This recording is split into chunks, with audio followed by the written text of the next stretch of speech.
Good morning, students. Today we will going to start our next topic of this chapter, and that is reason and empire. And this is our lecture number 4. So let's start. Yes. So now we will study new reasons and empire. This is the fifth change. Okay. So students, last years like those of Cholas, chapter 2, Tughlaq, chapter 3, or Mughals, chapter 4, encompass many reasons. So, this is Chol, chapter 3, Tughlaq, Chol, chapter 2, Tughlaq, chapter 3, and Mughal, chapter 4. ये जैसे बड़े बड़े states के अंदर कई सारे regions means क्षेत्र आ जाते थे. And a Sanskrit Prasasti, see chapter 2 for an example of Prasasti. So praising the Delhi Sultan Ghiyasuddin Balban 1266 to 1287, explained that he was the ruler of a vast empire that stretched from Bengal, Gode in the east to Ghazni means Gajjan in Afghanistan in the west and included all the South India Dravida. So students, Delhi के जो सुल्तान Ghiyasuddin Balban 1266 to 1287 की प्रशंसा में एक संस्कृत प्रशस्ति, और ये जो प्रशस्ति का एग्जाम्पल हम आप चैप्टर 2 में देखेंगे तो उसमें उसे एक विशाल साम्राज्य, एक बड़ा एम्पायर, एक वास्ट एम्पायर का शासक बताया गया है जो ईस्ट में बंगाल मीन्स गोड़ से लेकर वेस्ट में अफगानिस्तान के गजनी मीन्स गज्जन तक फैला हुआ था, और जिसमें पूरा जो हमारा साउथ इंडिया यानी द्रविड़ भी आ जाता था. तो पीपल ऑफ डिफरेंट रीजन्स जैसे गोड, Andhra, Karnataka, Maharashtra and Gujarat apparently fled before his army.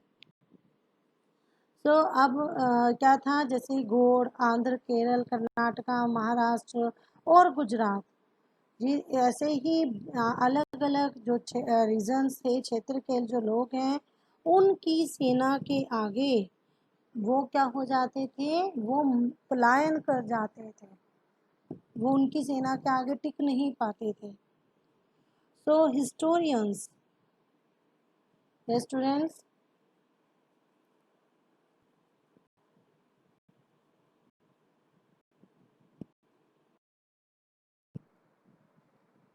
yes, so historians regard these as exaggerated claims of conquest. So जो हमारे historians थे, वो जो ये conquest मतलब ये जो विजय अभियान जो चल रहा था, तो इस विजय जो इस conquest के इन दावों को वो exaggerated मतलब अतिशयोक्ति मतलब जैसे कहते हैं बढ़ा चढ़ा कर कोई चीज़ बताना, तो वो ये चीज़ मान रहे थे इसकी भाई कुछ ज़्यादा ही बढ़ा चढ़ाकर बताया गया है. So at the same time they try to understand why rulers kept claiming to have control over different part of the subcontinent, और साथ ही वो ये समझने की कोशिश में भी लगे हुए रहते थे कि जो रूलर्स हैं वो जो ये शासक हैं, तो रूलर्स हैं वो इस सब कंटिनेंट के जो अलग अलग भागों पर अपने अधिकार का उल्लेख क्यों करते रहते हैं. ठीक है, तो वो इस चीज़ को भी समझने में लगे हुए थे. Okay, now language and reason. So in 1318 the poet Amir Khusro noted that there was a different language in every region of this land.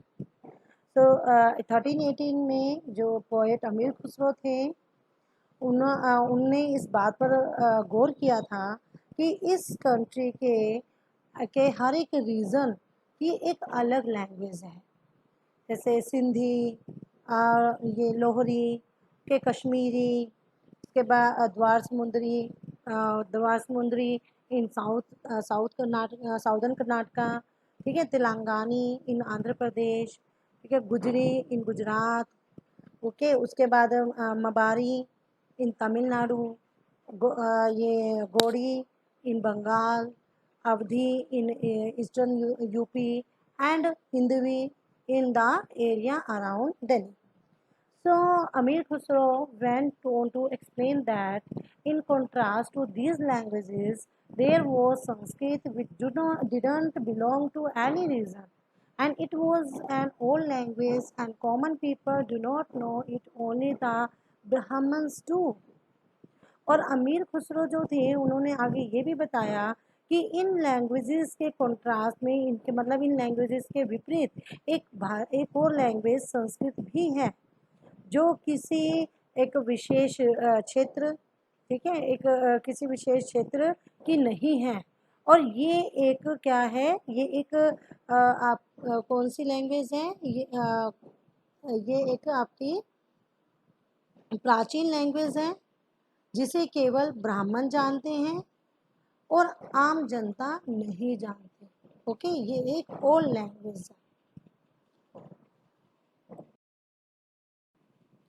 Yes, students. So by 700, many regions already possess distinct geographical dimensions and their own language and culture characteristics. So by 700, by 700 कई सारे क्षेत्रों के अपने अपने geographical dimensions तय हो चुके थे और उनकी अपनी लैंग्वेज और जो कल्चर कैरेक्टरिस्टिक्स थी वो स्पष्ट हो चुकी हो उस टाइम पे स्पष्ट हो गई थी।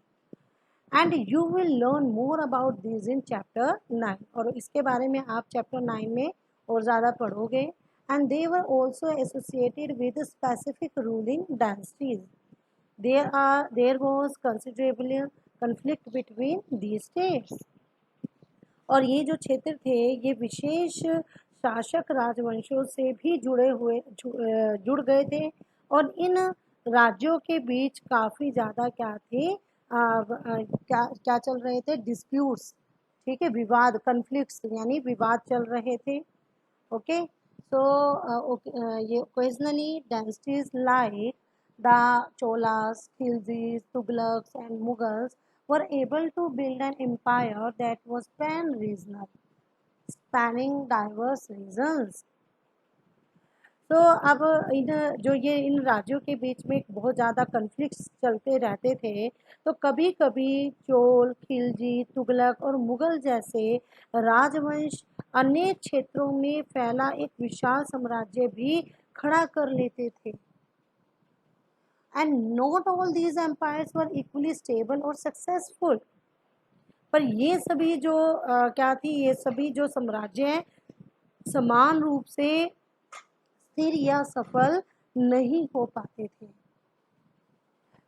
Compare for example table 1 in chapter 3 and 4, what was the duration of rule of the Khilji and Mughal dynasty. ठीक है, मतलब एक आपको जो चैप्टर 3 and 4 के अंदर शेड्यूल दिया हुआ होगा, तो उसमें खिलजी और मुगल जो वंश के शासन हैं उनकी कितने मतलब उनका डायनेस्टी टाइम, उनका पीरियड कितने टाइम का रहा है, उनका ड्यूरेशन ऑफ रूल जो था वो कितना रहा है, वो आप उस टेबल से देख सकते हैं। So students, next is yes, an empire spanning diverse region is known as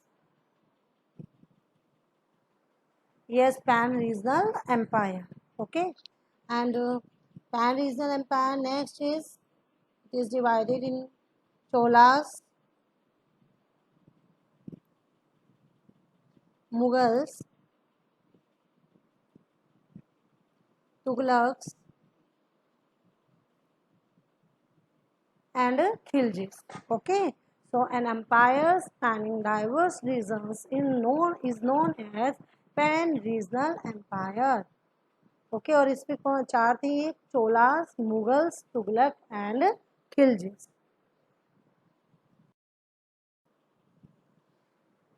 yes. So when the Mughal Empire declined in the 18th century, it led to the re-emergence or emergence of regional states. कहते हैं कि 18th century में जो Mughal empire था, उसका वो अपने पतन, मतलब कि उसका क्या होता है, Mughal empire decline in the 18th century, ठीक है, ये मतलब अपनी पतन की कगार पर खड़ा था। तो उससे क्या हुआ, तो इट लेड टू अ री emergence of regional states, chapter 10। और उसके बाद क्या था, इससे क्या हुआ, इसके फलस्वरूप जो रीजनल, आपके कहते हैं रीजनल स्टेट्स जो थे, यानी क्षेत्रीय राज्य जो हैं, वो फिर से उभरने लगे। अब चैप्टर 10 में देखेंगे। But years of imperial pan regional rule had altered the character of the region. लेकिन वर्षों से जो ये क्या था, जो पैन रीजनल रूल, जो ये सर्व क्षेत्रीय साम्राज्य का शासन चल रहा था, उससे क्षेत्रों की प्रकृति जो है वो बदल गई थी। Okay, so but years of imperial pan regional rule had altered the characters of region। इससे जो रीजन्स थे, जो क्षेत्र थे, उनकी जो विशेषता थी, उनकी जो प्रकृति थी, वो क्या हो गई थी, अब बदल गई थी। So across most of the subcontinent of regions were left with the legacies of the big and small states that had ruled over them। तो अब उन पर कई छोटे बड़े राज्यों का शासन चलता रहा था, और उन राज्यों की बहुत सी बातें इस सब कंटिनेंट के अधिकतर पार्ट पर फैले इन रीजन्स को विरासत में मिली थी। So this was apparent in the emergence of many distinct and shared traditions in the realms of governance, governs the management of the economy, elite cultures and language। And students, ये जो आपका concept था, ये जो तथ्य है, इसका पता हम उन परंपराओं से लगता है जो इस क्षेत्र में उभरी थी, और इन परंपराओं में कुछ एक दूसरे से भिन्न, एक दूसरे से अलग, और कुछ एक दूसरे के समान भी थी। ओके, सो फिर उसके बाद वो आगे क्या कहता है कि ऐसी जो परंपराएं वो हमें प्रशासन, अर्थव्यवस्था में प्रबंधन, ठीक है, एंड उच्च संस्कृति तथा जो लैंग्वेज के संदर्भ में मिलती हैं। So through the 1000 years between 700 and 1750, the character of the different regions didn't grow in isolation। तो 700 से लेकर 700 से लेकर 1750 के बीच के हजारों वर्षों में इन विभिन्न क्षेत्रों की प्रकृति एक दूसरे से कटकर अलग अलग नहीं पनपी थी। And these regions felt the impact of larger pan-regional forces of integration without ever quite losing their distinctiveness। हालांकि उनके जो उनका जो करैक्टर था, उनकी जो क्या थी, उनके जो चरित्र की अपनी विशिष्टताएं, अपनी एक अलग क्या थी, उनका करैक्टर था, सब विशिष्टताएं बनी रही थी, मगर समन्वय की सर्व क्षेत्रीय ताकतों का प्रभाव भी उन पर पड़ा था।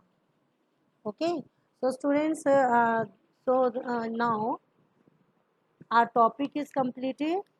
So this is the fifth change, okay, old and new regions, region and empire, कि कैसे जो है रीजन्स और नए नए जो है रीजन, और कैसे अलग अलग जो एम्पायर, जो साम्राज्य हैं, वो यहाँ पर उभर कर आए थे। तो किस तरीके से एम्पायर्स में, रीजन में कैसे कैसे चेंजेस आए हैं, वो आपने इसमें देखा। Okay, so that's all for today, have a good day.